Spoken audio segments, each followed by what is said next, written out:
LeBron's So still better Is than he him, bro. better than the JW you've seen this year? Is he better than Aaron oh Gordon? yeah, Is he better than Aaron Gordon? He better than LeBron's this JW. LeBron's still He better than than this him. JW. LeBron's still better than him. But don't you think that's what his LeBron is still future? better than him. But don't you think his future should be LeBron's still more? better than Scottie Barnes. Yes. You know what I would love? You know what would be a great Sabonis is segment? better than him as well. Damn. Honestly, 40? Better than him? Are we going for Who better than 40? Who did you say, You Dave? said Sabonis. Hey, chill. On this Tuesday, we were just trying to go for 20. Now we damn near about to go for 40 on a Wait, so Tuesday. the moment I I'm say gonna- a I think it's bad debatable. I think it's player, debatable. Scottie Yeah, Barnes, Damien's that's debatable. Stay on the show. Just live live live in my it. friend Live from in it. Australia. You're a very nice guy. I'm gonna take a break. Is he I'm better gonna than take a Porzingis? I'm gonna You don't need to take a break. Just stay, I'm- Pin. no. Yeah, I'm gonna take a Porzingis 2 minute. when I'm gonna healthy, take a a nice 2 minute player. break. This I'm is gonna about take- Scottie I'm gonna Barnes. say some shit that I'm gonna regret later. So No, it's not. I'm You're gonna talking take about a Scottie. 2 minute break. I'm gonna take a He 2 minute break. didn't even insult you. You've been doing really well lately. He didn't even insult you. He just said Scottie. He thinks Pin. No, he he thinks said DeMontis Ron different. Jonas. No, hold on. But chill. Yeah, I do. I think y'all don't understand basketball. There's more than one alien in the NBA. There's a few aliens in the NBA. There's an obvious alien in the NBA. He happens to be 7'5", and he happens to be on the San Antonio Spurs. That is the alien. But there's more than one alien in the NBA. And I think Scottie Barnes is an alien. I don't think Scottie Barnes is human because I legitimately don't think in my 30 years of watching basketball I've ever seen a player do the things that Scottie Barnes does. But it occurs to me that a lot of things that Scottie Barnes does just don't matter to people.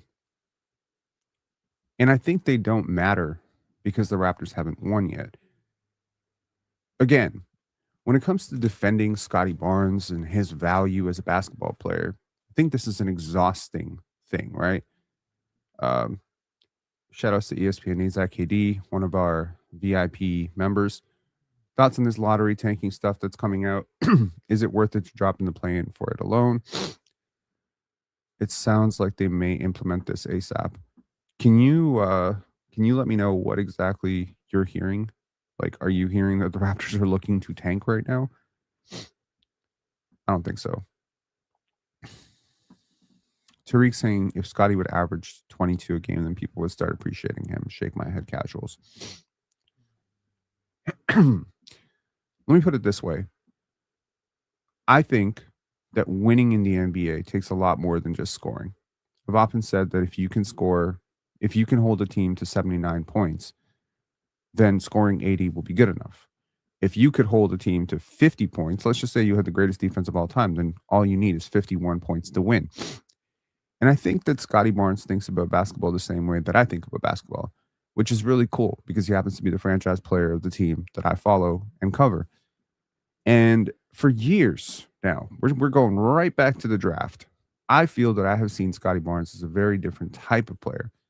And the only time that I've ever heard my thoughts echoed are when Darko talks about Scottie, when Masai talked about Scottie, when Will Hardy talked about Scottie, when Kyle Lowry talked about Scottie, when LeBron talked about Scottie, when KD talked about Scottie. This is where I feel whole. I feel like, okay, we're not crazy.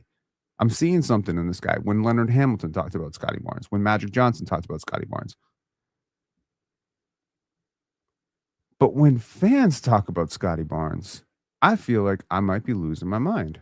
Like, am I missing something? Yesterday on the panel, we got into a very disrespectful segment in which, quite frankly, the entire show was derailed on a conversation about Scottie Barnes when it really shouldn't have happened. And I think it was staged as a quote-unquote intervention for me to understand that Scottie isn't as good as I think he is. Raptor fans are actually quite quick to beat this drum every single time Scottie has 9 or 10 points. They're just like, see, you said he was a franchise player. I will remind you that Scottie Barnes has a lot in common with one of my favorite Raptors of all time, which is Kyle Lowry. And Kyle Lowry had 15 games during the Raptors championship season where he scored less than 10 points. 15. And when I bring this up to people, people will say, but he always showed up when it counted. And to which I say, the Raptors got blown out and swept by the Wizards. Where was Kyle Lowry scoring then? Kyle Lowry had 7 points on 2 for 10 shooting in game 3 against Philadelphia.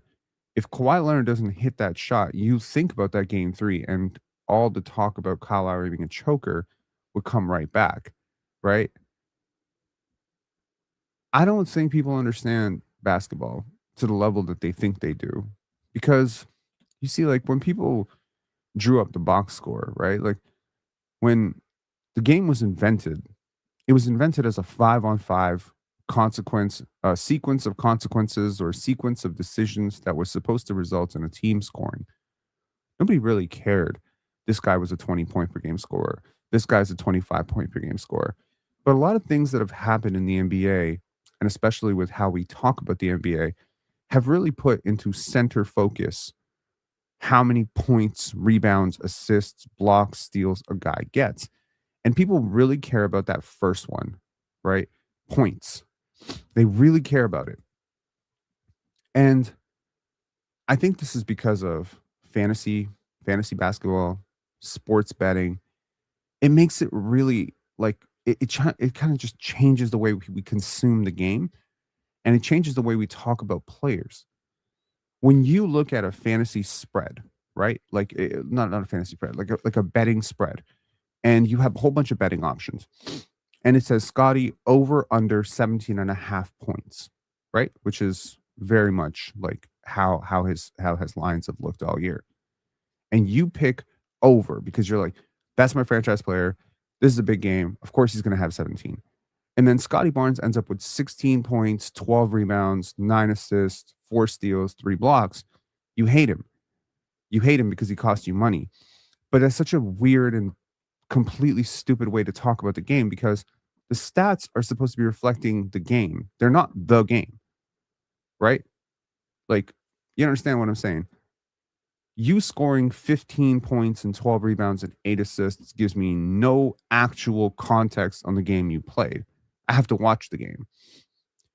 And one of the things that Will Hardy said, and I don't know if you guys caught what Will Hardy said about Scottie Barnes, but it was extremely poignant and it was very poetic. And I'm actually going to play it for you guys if I can find it here. Yeah, I can. Here we go. Hang on. I'm going to play this for you guys. Yeah, I think he's impacting the game defensively more, I feel like. Counting stats can be very misleading. We've talked a lot about like block shots, for example. There's some players in our league that people won't go near. So that they maybe don't get as many blocks as they could because people see them and go, I don't want to do that. I think Scottie's become such a great all-around player. Like when you watch him on film, it's hard to say like, oh, this is the one thing that he does that will change the game. He can do it in a bunch of different ways. Consistency in terms of contributing to winning sometimes is quiet. There are players in our league who produce very loud stats, and that's great. But I think that Scottie's one of those guys where, if there's games you play against him or coach against him and you leave and you're like, man, he had 14 and 12, but it felt like he was everywhere. And I think that's the great part about our sport, is that you still have to watch.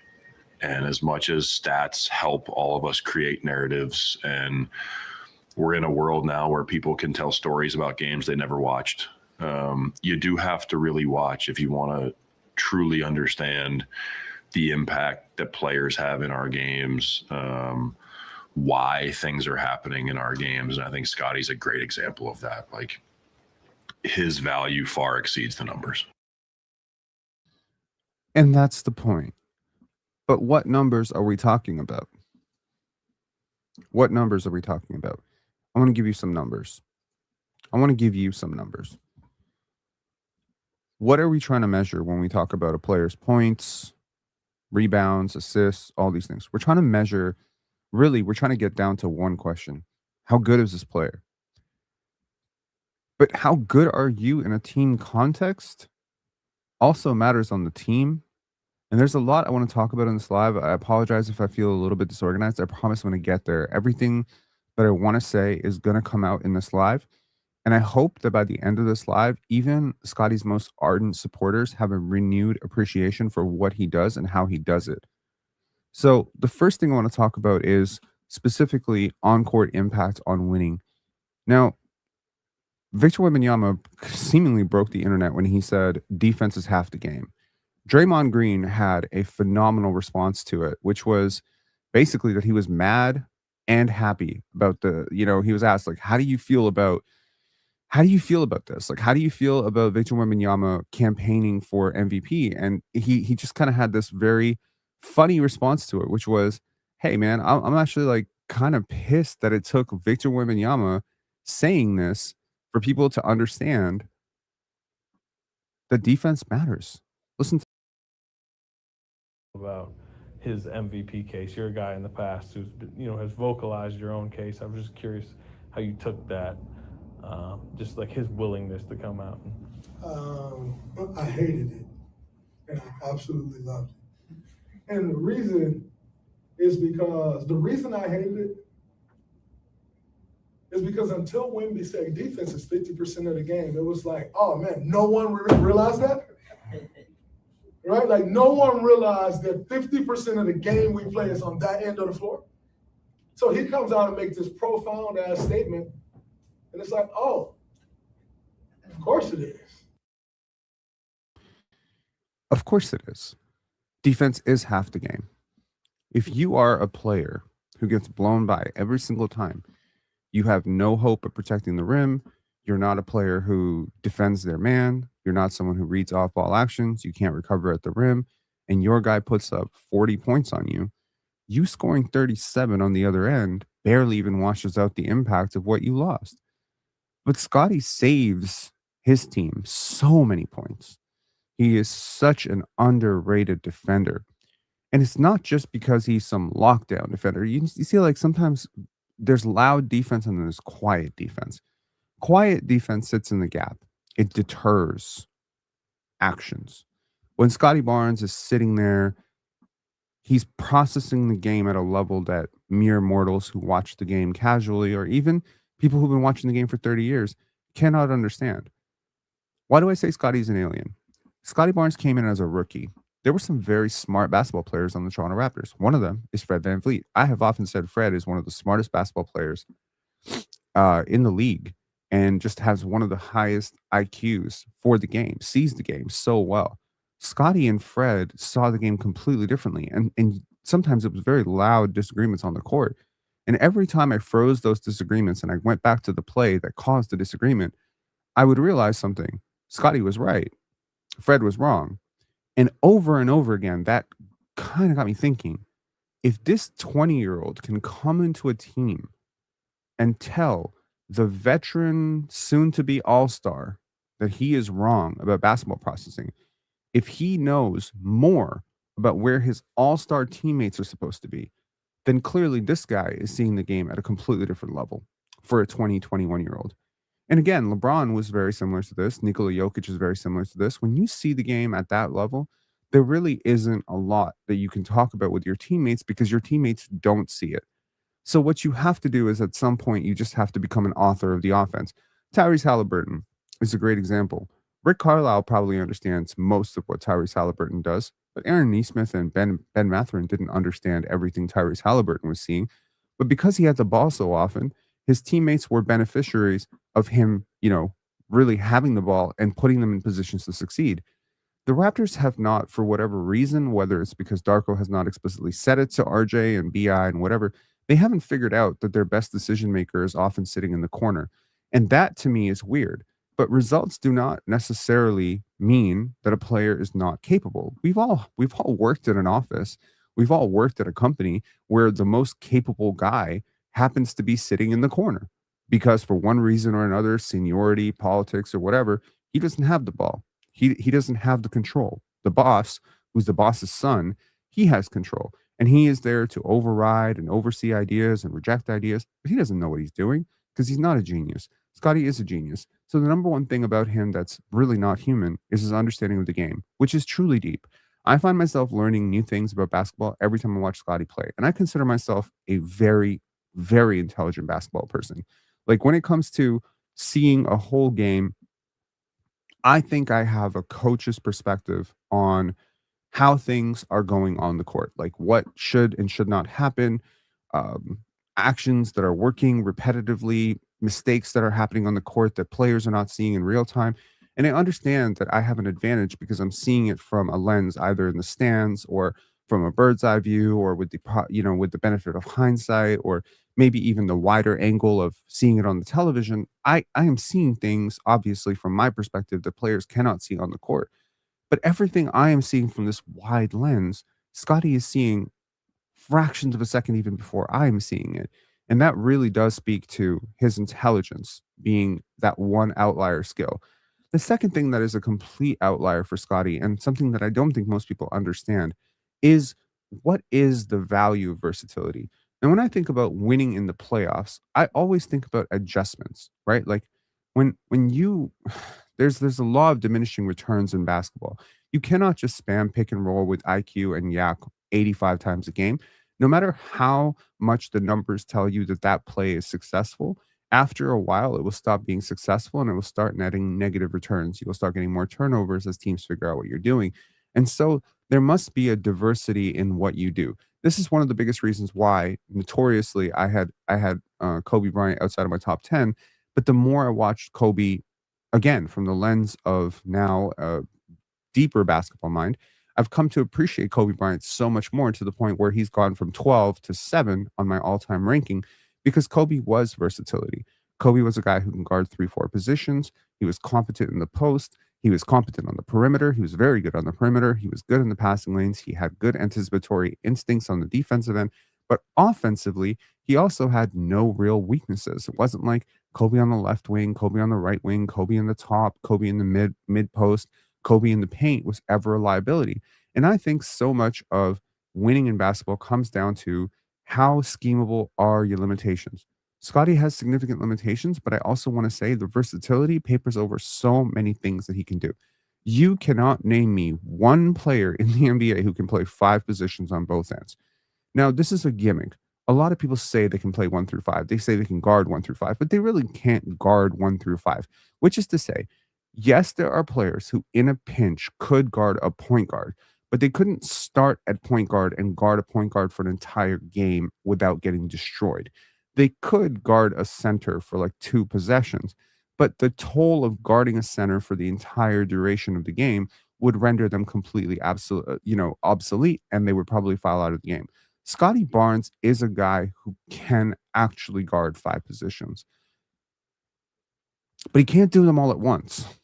So the value does not amplify the same way that points, rebounds, and assists do, right? But in a playoff series, especially with a competent roster, this value will be paying off in spades. OG Anunoby is paid $42 million, well, $40 million a year, because he is versatile. OG is very, very close to Scottie in terms of his versatility defensively. OG is one of the most versatile defenders. We all know it because we're Raptor fans. We've seen OG for years. OG has guarded Joel Embiid. OG has switched out to point guards. Even OG struggles considerably in certain center and certain point guard matchups. But Scottie has leveled up to the point where he legitimately can guard 1, 2, 3, 4, 5. And he doesn't just guard like Chris Dunn, the one. He guards Steph Curry, Tyrese Maxey. Like he's willing to guard Darius Garland. And he's a better matchup on Darius Garland than any player on your team. He's also a better matchup on Nikola Jokic than any player on your team. When the Raptors played the Denver Nuggets, it was Scottie Barnes fronting Jokic. You can't think of another player who on their entire roster, like think about this. I'll play a game with you. Think about every single team in the league. Okay, every single team in the league. Now name me a team with a single player who is his team's best matchup for Cade, best matchup for Steph, best matchup for Anthony Edwards, and best matchup for Nikola Jokic. That player does not exist. And if that player does not exist, then I must say that this player is either a unicorn or an alien, and I'm leaning towards alien. It is unique. It is special. And in the playoffs, everything comes down to adjustments. Why do I think the Detroit Pistons are so good? I'll give you one really clear reason.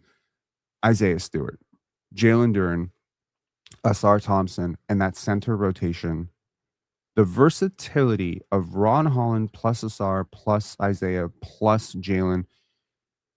I don't even care that much about Karis LeVert, Tobias Harris, Marcus Sasser, Dennis Jenkins, Cade Cunningham. These are all really good players. And Cade is a very, very, very good player to the point where he might be a top 10 player. But the number of looks that you can give another team, the number of adjustments you can go to, like you could play Asar at the 4, you could play Asar at the 2. Asar is an insanely versatile defender. Ron Holland, same thing. Isaiah Stewart can switch out to wings and guards, but he can also play down in the post. So it's not just the positional matchup, it's also the geography you can occupy on the court. And this is where I say the versatility really matters defensively. And I think the Detroit Pistons are a very special basketball team precisely because of this versatility. They can throw a lot of different looks at you offensively and defensively, mostly defensively. So when you get into the playoffs, the fact that you have this one player in Scottie Barnes, who, if you remember the last time the Raptors were in the playoffs, he started out the series as the team's starting small forward. Yes. So it was OG starting at the 2, Gary coming in off the bench, right? And then when Fred went out, he became your starting 1. But if Kem Birch or Precious Achiuwa had gone out, he would be your starting 5. And that's special. But instead of the break in case of glass open, it's also kind of worth noting the Raptors score at an absurd pace when Scottie plays the 5. But the Raptors also score and run and have insane transition versatility when Scottie plays the 1, when he is the one running the break, when he's playing with another big or a couple of bigs, and they can gang rebound for him, or they can get him quick outlets. He's excellent pushing the ball up the court in pace. So just like LeBron, just like, Magic Johnson, just like someone like that. But then also, I'm reminded that Scottie's best offensive stretch as an NBA player ever came when he was playing the 2, when he was playing next to Dennis Schroeder at the 1, OG at the 3, Pascal at the 4, and Jakob at the 5. And even in that context, I have to be reminded he's never played with the type of dynamic guards and wings that Jason Tatum has, that Kawhi Leonard has. He's never played with a Kyle Lowry. He's never played with anyone as good as Kyle Lowry. Let's just be real for a second. He's never played with anyone as good as Kyle Lowry. He's never played with anyone as good as peak Kyle Lowry. He's never played with anyone as good as Kawhi Leonard. He's never played with anyone as good as Shai Gilgeous-Alexander. He's never played off of the players that he's often compared to players that have played with those types of players. When you compare him to Paolo Banchero, for whatever reason, I pray that you could ever see a day when Scottie Barnes has a player on his team as good as Franz Wagner. I pray you could see the type of defender he would be if you could ever see a day where Scottie has a defender on his team as good as Jalen Suggs, or a stretch big like Wendell Carter, who is not much of a stretch big, but still a stretch big nonetheless. The Raptors have done a terrible job, in my opinion, of surrounding Scottie with talent. And it's been going on for years, and I've been complaining about it for years as well. When they made that trade for Jakob Poeltl, they basically put in place a player that is low-hanging fruit and is probably one of the worst possible archetypes of players to put next to a wing who needs wide space. That's a topic for probably another episode and probably therapy.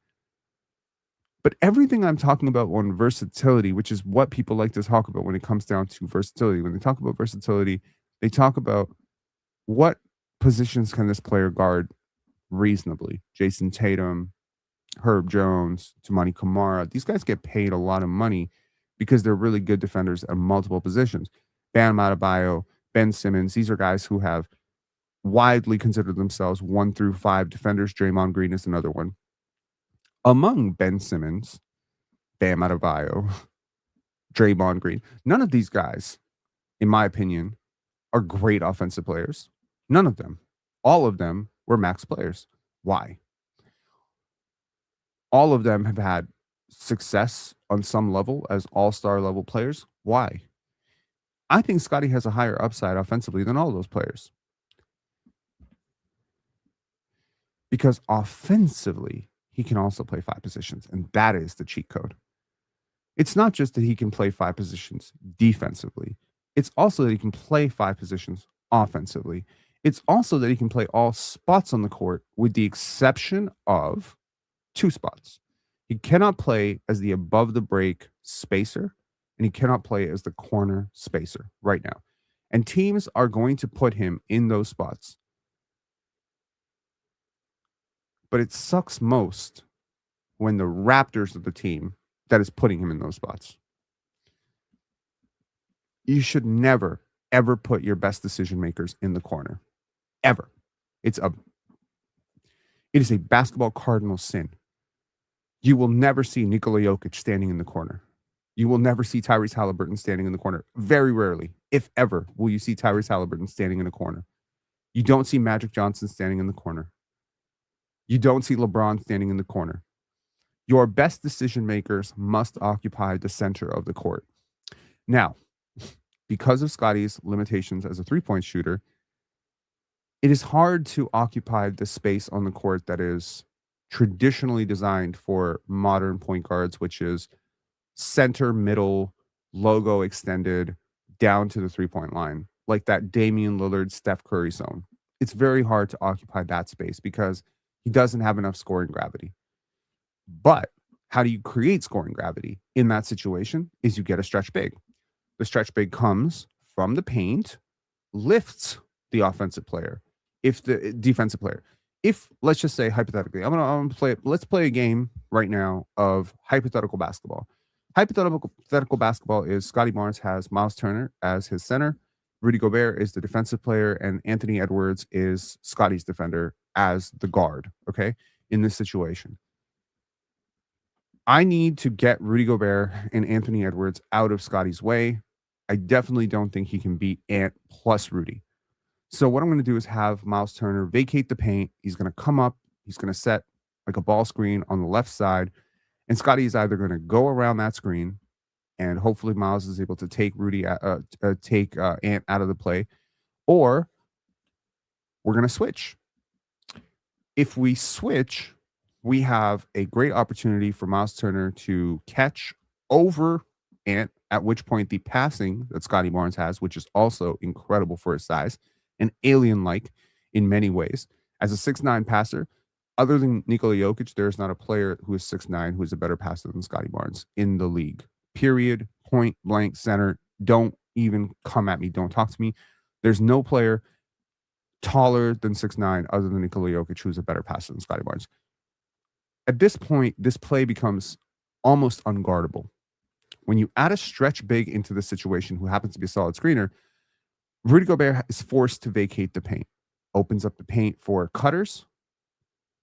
If you have weak off-ball shooters or off-ball defenders, RJ or whoever, Jacoby, is free to cut behind the defense as Rudy Gobert is lifted out. Or if Rudy Gobert is switched onto Scottie Barnes, now the handle is sufficient enough to beat Rudy Gobert and force either a mismatch in the paint where Scottie is able to find the passer, find his big or find a wing, or Scottie Barnes is just going to pull up and, cook Rudy Gobert off the dribble, which he has been more than prone to do. When you put Scottie Barnes in the corner, though, all of this goes away. All of it goes away. And so the question that some people bring up when we're talking about Scottie versus Ant, Scottie versus Cade, Scottie versus Franz, Scottie versus Paolo is, well, if he's so good, why is he in the corner? And I would say that's not a question for me. That is a question for Darko Rajakovic. That's a question for RJ Barrett. That's a question for Emmanuel Quickley. That's a question for his dim-witted teammates. That's a question for Brandon Ingram. That is a question for the Raptors coaching staff. Now, there is always this assumption that, well, if you were good enough to do it, then they would let you do it. And I just simply think that that is completely false. There are many players who are capable of doing more, but they are not allowed to do more for one reason or another. And so that brings me to a grander point in terms of, if Scottie is as good as I think he is, then why don't his numbers reflect that? Why don't his scoring averages reflect that? Scottie Barnes is scoring less points than he has in 3 years. He's averaging like 18.5, 18.6 points per game right now. It is obviously, if you're a person who is envisioning Kawhi, if you're a person who's envisioning Giannis, 18.5 is a regression from last year. So you're kind of coping with the fact that the Raptors are a winning team. So maybe Scottie's scoring a little bit less to get away. But there's been a trend, over the last little bit where we've gone from 20 points per game. We've gone from 21 points per game to 20 points per game to 19.8 points per game to 19 points per game to now 18.5. And the scoring trend has been that Scottie Barnes has basically been averaging 15 to 16 points per game over the last 2 months. And people are disturbed by this. And to which I say, two things are very important to realize. Number one is that Scottie does not give a fuck about stats. And when you're talking about Scottie Barnes, you probably shouldn't be focusing on those stats too much. Okay? Let me show you some stats that maybe would make you feel a little bit better. I don't know if they'll make you feel better. It's possible they'll make you feel worse. Here is Scottie Barnes over the last 6 games, including last game. 7.0 boxes minus, which is well and above all-star level. 36.5% assist percentage, which is significantly above league average for his position, league average for point guards. It is significantly above his season averages, which are around 24, 25%. So that's very good. 60.8% true shooting percentage, which is on par with the most efficient wings in the NBA, period. 21% usage, which is pretty much the lowest that any all-star that you're going to find other than maybe a Rudy Gobert is going to have. 30.8 minutes per game, which is very low, obviously. 15.5 points, 7.5 rebounds, 7.8 assists, 1.5 steals, 1.2 blocks, shooting 28.6% from 3, 61.8% from 2 on 11.5 field goal attempts. ESPN Executive, 21% usage and 3-point shots shouldn't be check marks. Fair. But they are contextually driven to demonstrate impact. It is hard to impact the game without the basketball. It's really hard to be a 7.0 boxes minus guy with 21% usage. In fact, how about this? I'll challenge you to find a single player in the NBA who's done that over the last 6 games. There ain't one. I mean, there's one. This is the one. You're not thinking of, like, who is that player? Who the fuck is that player who is 7.0 boxes minus with 21% usage? Most guys who are in the range of Scottie at 7.0 boxes minus for the last 6 games have a 30% usage, 28% usage. I think it's easy to stat pad. I think if your inclination or your process of basketball is let me get at least 20, I think you can get 20. You think Scottie Barnes takes 2-3 more shots that he's not going to be a 22-point per game scorer? Of course. But I don't think Scottie ever thinks like that. I don't think Scottie's ever thought like that. That's the cool thing about watching Scottie Barnes is I've never seen him do anything selfish on the basketball court. People criticize sometimes his attitude, his lackluster, approach sometimes to a scoring assertiveness, but I've never really seen him be selfish. I've seen almost every player do selfish things on the basketball court, but I've never seen him do selfish things. I've never seen him play for stats. I've never seen him play for assists. I've never seen him assist farm, rebound.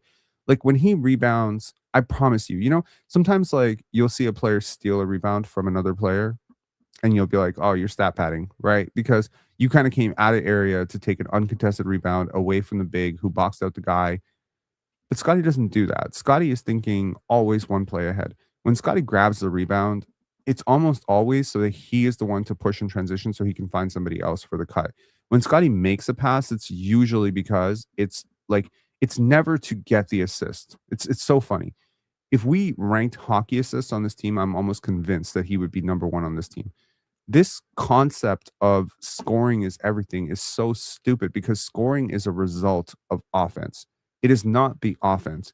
And this is what people don't understand. People who underrate Scottie Barnes, people who are stupid enough to put him in conversations with 40-year-old LeBron and Paolo Banchero, they don't understand. Scoring is a result of team offense. It is possible for 4 people to work together to allow one person to score. Those 4 people who work together to allow that one person to score, they don't get credit for the score. We try to measure we try to give some credit. We give partial credit. We're like, hey, take an assist. You're the one who threw the pass to the guy who scored. But what about the guy who screened?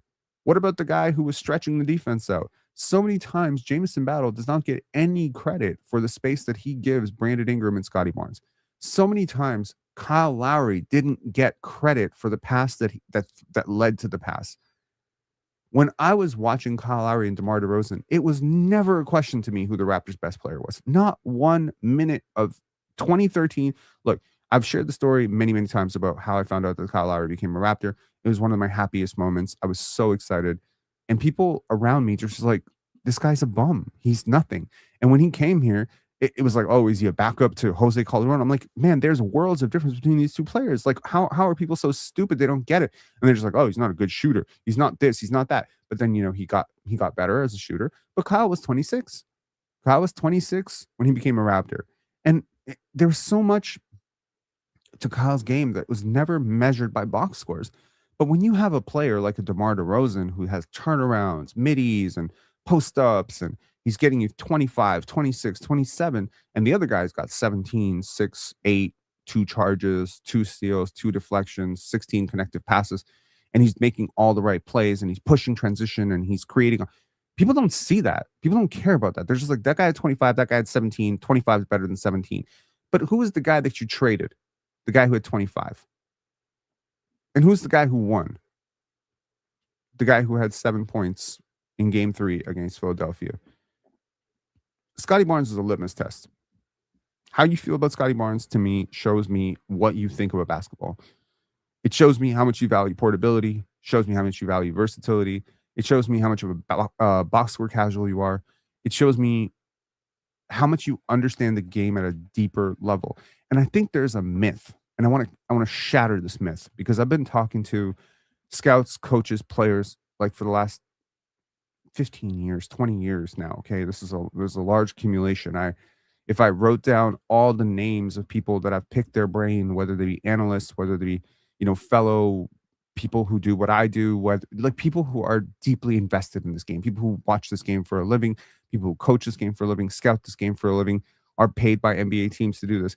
If I made a list of all the people I have talked to over the years that are professional basketball people, let's call it that, professional basketball people, not, Joe Schmo who goes to a bar and watches a game, but really like people who earn their money through basketball.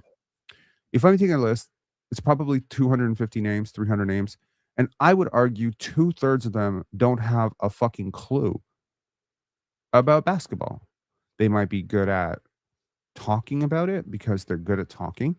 They might be good at playing it because they're athletic and they have certain skills, but they don't understand the deeper shit that's going on a basketball court. A lot of players don't understand the deeper shit that's going on a basketball court. They don't. You watch Ricky Davis play, you watch Andre Blash play, you think these guys are deep basketball minds? They're not.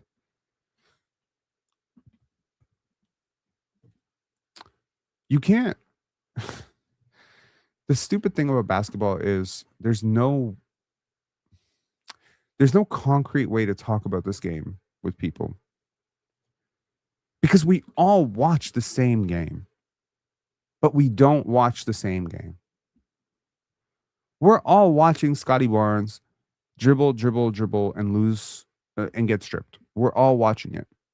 We're all watching Scottie Barnes make a beautiful pass to a person in the corner, and then, that player mishandles the pass, or that player gets an open shot and he hits. We're all watching the same game. And so we assume, generally, most of us assume that if we all watch the same game, just like if we all read the same book or we all attended the same class, that we have absolutely absorbed the exact same message from that, seen the same details, but we haven't. We haven't. There's a reason why that pro scouts can watch a player for 5 minutes that you've been watching for 5 years and know more about that player in 5 minutes than you've known in 5 years. There's a reason for that. We don't give proper space for expertise. Like, we don't give proper credit to genius in this space, or in any space really in this world. Everyone's a fucking expert. I think COVID taught us that. COVID taught us that I remember being part of a COVID think tank, because not because I have any medical background at all, just because I have a stats background.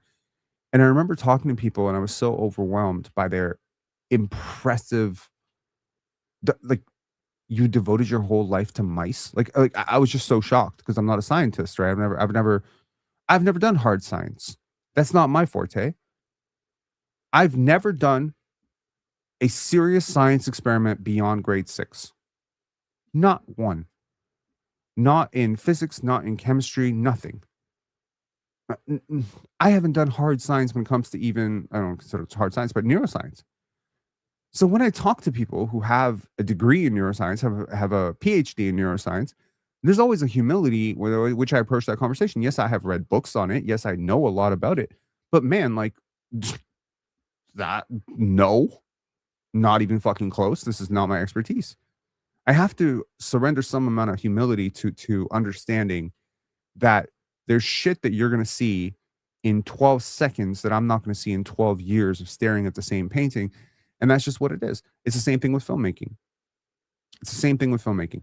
I don't think, like, again, I don't mean to harp on this, but like, I think 100 years ago, 50 years ago, 40 years ago, there was a great deal of respect for specialists.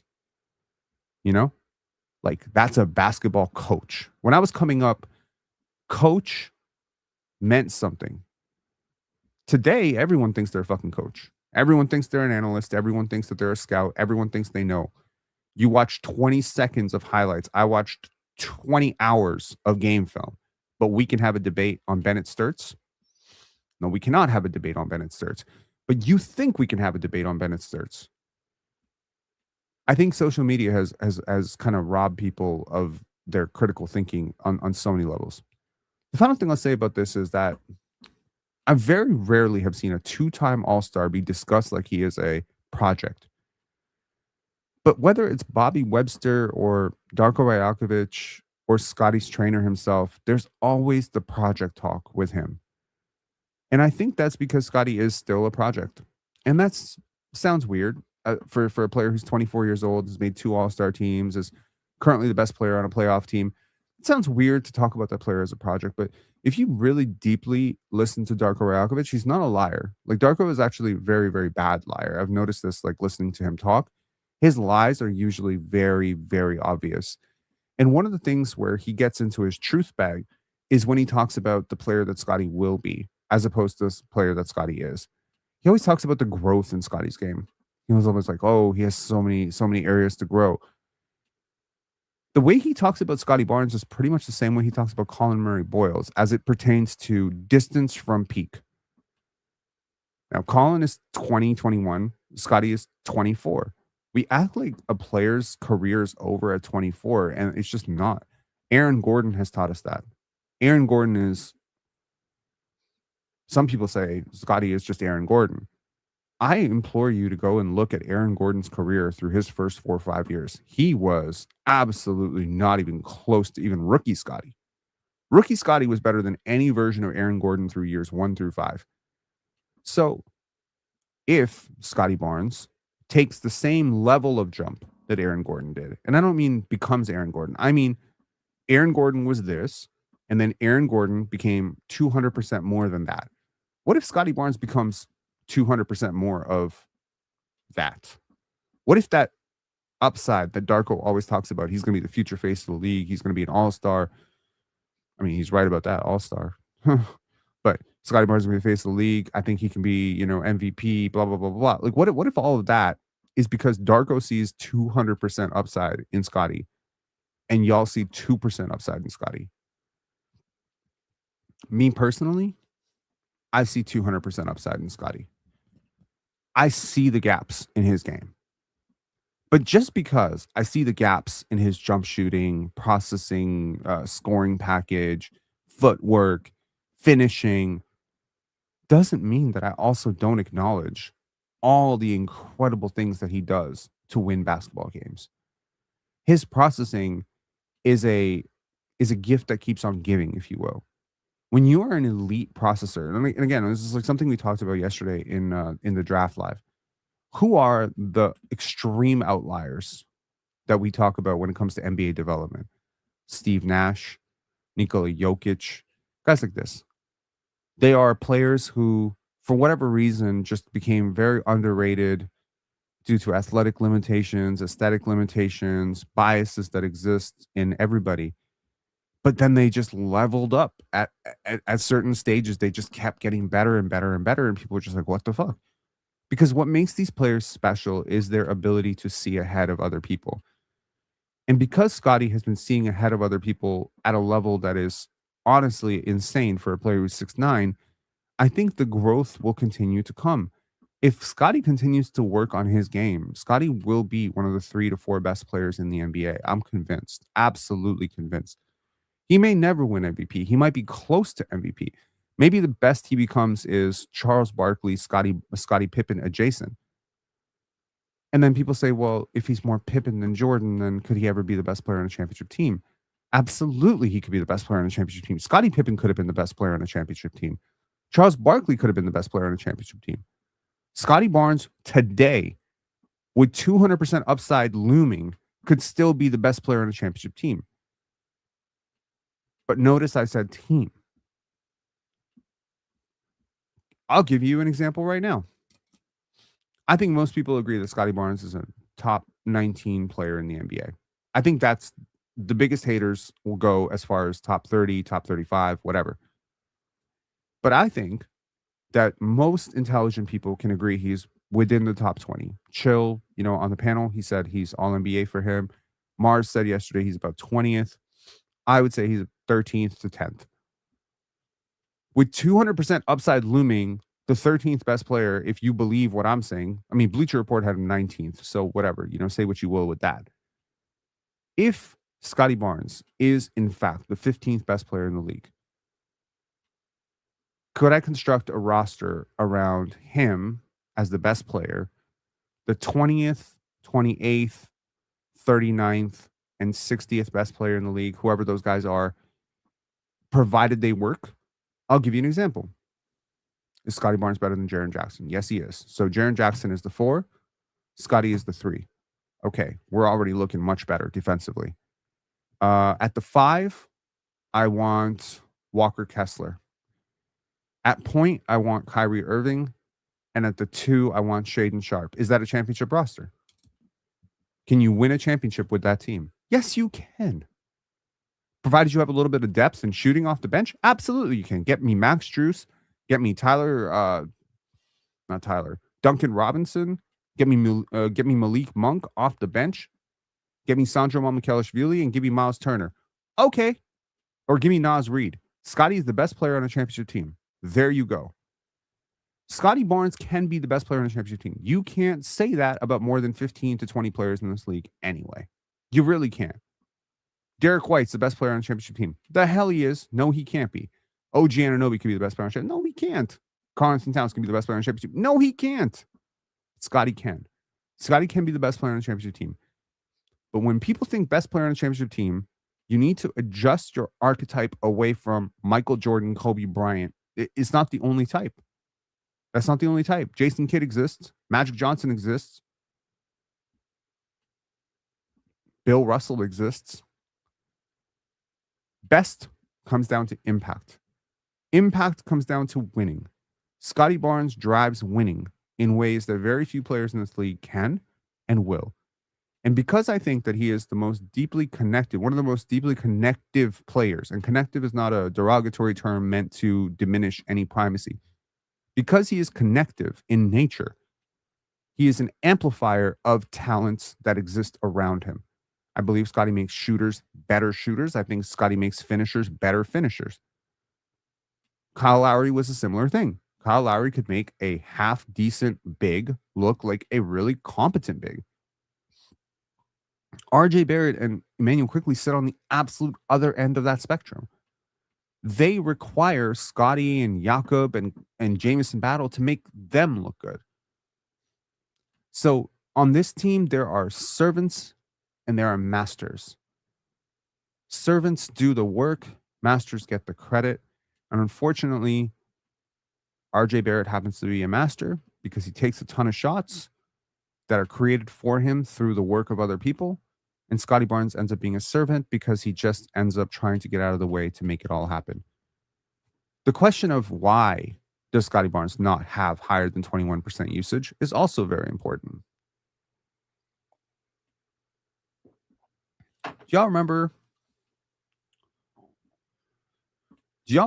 the preseason? y'all remember Scottie come out in the preseason and look like the worst basketball player you've ever seen in your life? Y'all remember that? Y'all remember people crashing out? Like, oh my God, he's so bad. And then do you remember like the first month of the season? Does anyone remember the first month of the season? The first 12, 13 games. Scottie was shooting 43% from three, 90-ish% from the free throw line. His jump shot looked different. He was moving different. He was playing with so much energy. He had 3 games north of 30 points in that stretch. In fact, I want to actually take you back to it because I feel like people are prisoners of the moments and they sort of forget who this player actually is. So I want to show you who this player actually is.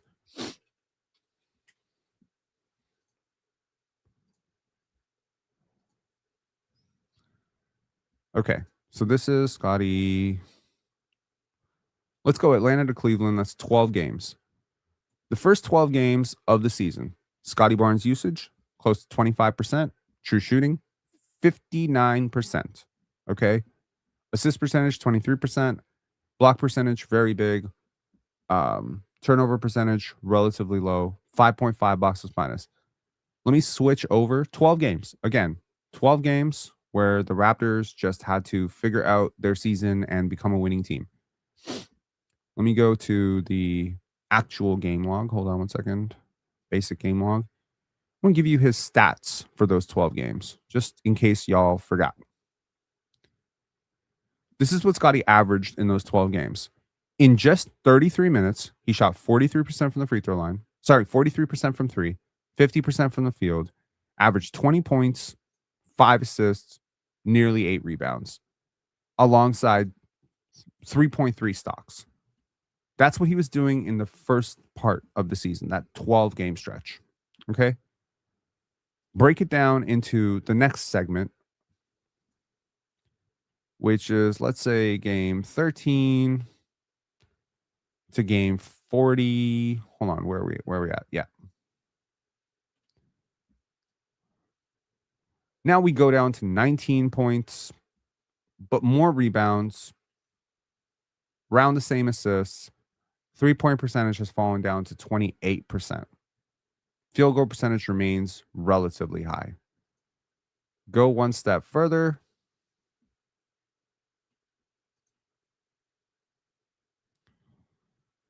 And let's go from Indiana to today. 3-point percentage has fallen down to 23%. Field goal percentage remains 50%. Points have now fallen to 17 points, 7 rebounds, 6 assists. Stocks remain high. What is this? Is this progressive fatigue? Is this role shifting? What is it? I think it is understanding that this is a long season, that this team has very little, if any, chance to win games without him, that this is all about the playoffs. This is all about maintaining seeding. And this is all about getting ready to win basketball games in the playoffs. Last year, Scottie was infamously, criticized for experimenting during games. There was a lot of, oh, well, this I'm working on this I'm working on this. This is still an experiment. I don't know if people understand that. This is still an experiment. That's what it is. We go game to game, and it's a different experiment every single game. We're going to work on this game. We're going to work on this game. The Raptors are not a championship contender. I don't know if that's breaking news for you. The Raptors are not a championship contender. They're not contending for championships. This is not Shai Gilgeous-Alexander goes out there every single night trying to win championships. No. The Raptors are also not trying to break some regular season record of 72, 73 wins. Scottie is impacting winning every single game.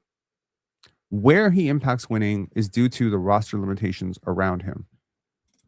I think Scottie is bought in to the plan. I have an inclination that the Raptors have communicated the plan to Scottie, that their goal is to contend with him in a couple of years, and that up until that point, we just want to go through the VR missions of what you're doing. Now, to those who are not familiar with VR missions, Metal Gear Solid was a game that came out for the PS1, and there was this thing called VR missions. And VR missions was just like these broken apart little bits of simulation tests. And you would go in, and it wasn't really a story. It was just like beat this thing and then get past this camera and use this box to get past this guard. And it was just a little game within a game. And I think right now, Scottie's development is just a game within a game. We're learning how to anchor a defense right now. We're going out there and trying to be the best defender in the world. And that's the whole goal. Maybe next year, the goal will be to become the most improved three-point shooter in the league. And maybe that will happen. Maybe the goal eventually will be, we're going to go and be a 25-point per game scorer. Scottie has often said that that will come, that he will one day be the best player in the league, that his favorite player is Kobe Bryant, and he'll average 25 points per game, whatever. Brian has said that that will come. The scoring will come. Like, it's not impossible at all for Scottie to be a 23, 24 point per game scorer, even right now. But the question that needs to be asked is, does that help us win? I wish more players asked that question. I wish Cam Thomas asked that question. Does me taking this many shots help us win?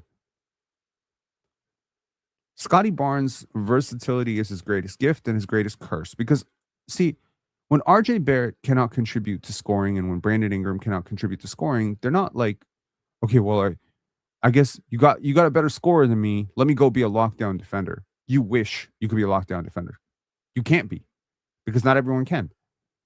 It's not like on the nights where Scottie's like, oh, hey, you think this conversation's ever happened? You think Scottie ever went up to RJ and be like, hey, man, I really like my matchup tonight. I think I'm going to feast on it a lot, and I think I want to take 20 shots tonight. You want to hold down the defense for me, RJ? He can't. The reason that, people, I often see this comment, I wish you could find me a person in the world who loves me as much as Penn loves Scottie. Let me tell you what I love about Scottie Barnes. And this is like the final thing. And I think, like so many things that make him an alien, the 5 position, the vision at his size, whatever. The physical metrics of Scottie Barnes, like just the stride length and all that stuff. Scottie Barnes is like honestly, in a lot of ways, he reminds me of myself. Now, I see a lot of things that I've gone through in him. Very often when I approach a project, right, like whether it be a company, a film festival, whatever, right, I'm very versatile. I do a lot of things. I know a lot of things, right? I'm someone who has background as a professional writer, but I also have a stats degree. I'm also deeply philosophical. I'm someone who can write content, copy. I'm a video editor. I do all of these things. I don't do any of these things well enough to win an Oscar for them. Fair warning. I'm not as good at anything as Michael B. Jordan is at acting. But I'm so good at most things that I've earned money doing like 85 different things in my life. I'm good enough. I'm good enough to renovate your house. By the way, I don't know if anyone knows this about me. I am good enough to renovate your whole house by myself with no additional help. If you give me enough time, I can knock out your drywall. I can put in a new kitchen for you. I can put in a new backsplash for you. I can redo your floors. I can rip out your old floors. I'm good enough to do that. I'm good enough to landscape your entire backyard, even if you're a multimillionaire.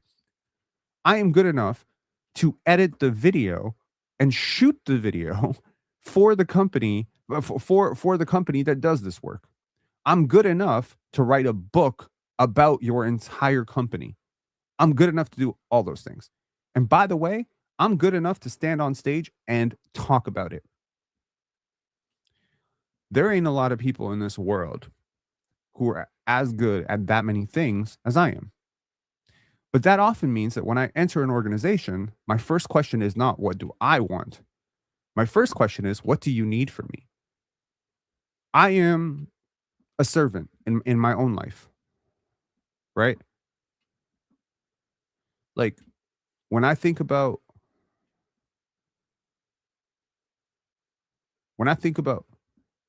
I'm doing my mom's backyard, come help me out, bro. No, I'm good. I'm good. So when I think about like entering an organization, The concern is never like, what do I want to do? Because again, my goal in life is to figure out what do you need from me? If I'm on a podcast with you, do you need me to be the friction, or do you need me to be the peace? Do you need me to be the antagonist or the protagonist? Because I can play both. Versatility and range is something that people understand in acting very intuitively. It's great that Denzel can be the bad guy and Denzel can be the good guy. A lot of people can't be both. Some people can be everything. And I think Scottie is that. I think Scottie is the guy who can lock down your defense. He can connect your offense. He can run your offense. He can finish your offense too. If you want to give every single possession you've given to RJ Barrett to Scottie Barnes this year, yeah, absolutely. He can do a lot with those possessions. They're not going to end up in the exact same way. They're not going to look the same, but they'll be just as effective, if not more effective. Scottie's a much better paint finisher than RJ Barrett. Ox, I think I told you this. I would let you drown. So that's kind of where I'm at with this. I think people deeply misunderstand what Scottie does because we don't really understand what Scottie does because there's nobody really who does what Scottie does. Kawhi was a great defender. Kawhi Leonard's never played center in his life. He doesn't guard centers. He, occasionally will switch out to point guards, but his primary matchup was wings. Michael Jordan, Scottie Pippen. Like Pippen's like the closest thing, I think. Like when I think about players in the NBA that kind of remind me of Scottie Barnes, like Scottie Pippen. But even when Scottie Pippen, like did that creation stuff ever come around in the mid-range? I think Scottie's upside is so insanely high. It's so insanely high. And I don't know. I was frustrated by the conversation on the panel yesterday. Very frustrated. It was deeply annoying to me to listen to people talk about, people that I respect talking about basketball who were putting him in conversations with, 40-year-old LeBron, Paolo, Franz, Trae Young. Like Mars said, Trae Young was better than Scottie Barnes today. I think it is a fundamental misunderstanding of the value of versatility, the value of playmaking, the value of efficiency. Efficiency. He's more efficient than Bam. He's more efficient than Jaren Jackson. He's more efficient than, I think he's more efficient than Jaren Jackson. He's definitely more efficient than Paolo Banchero. And so, okay, efficiency scales down with role. If Scottie takes 2 more shots, he's a little less efficient and he's a little more voluminous. Does that help? And I think that's kind of the question is like, does it help? Does it help my team win basketball games? And so Scottie enters this season. He looks around at the roster and he says, okay, I have Emmanuel Quickley. We need to maintain his trade value so we can get the player that we need. I have RJ Barrett. We need to maintain his trade value so we can. Brandon Ingram, he wants to score. He wants to be an all-star. I have Jakob Poeltl. He likes to, roll to the basket and handle a few possessions here and there. We got Grady Dick. He needs reps. We need Mamu. He's betting on a contract. We got all these people. And Scottie's just like, okay, I guess I'm playing defense. I guess I'm going to be the lockdown defender who's going to paper over all the mistakes that everybody's going to make. Michael Grange recently had an article about everything that went wrong with the Raptors in the third quarter. He talked about RJ. He talked about Jakob. He talked about Jacoby. Not one thing he mentioned was about Scottie Barnes. Because I don't think Scottie Barnes really makes mistakes very often on the basketball court. So I'm looking forward to tonight. And I am looking forward to the next 4 years. Because as the resident I told you so guy on Scottie Barnes, it's going to be a hell of a lot of victory laps. And if you think that I'm going to be polite about it, if you think I'm going to be graceful about it, if you think I'm going to be like, oh, it's okay that you guys were wrong, don't you worry. I don't have an ounce of grace. Penn never lifted a shovel in his life. Let's be for real here. Man, you really don't know me.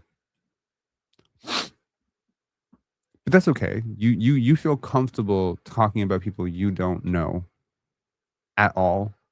You feel comfortable describing situations you haven't been privy to, party to, in any situation at all.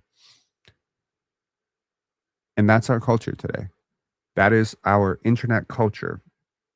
Because, 50 years ago, 40 years ago, 30 years ago, in order for anyone to read what you had to say, you had to know what you were saying. Today, for someone to read what you have to say, you just have to have Wi-Fi. Mark Zuckerberg ruined the world. Peace.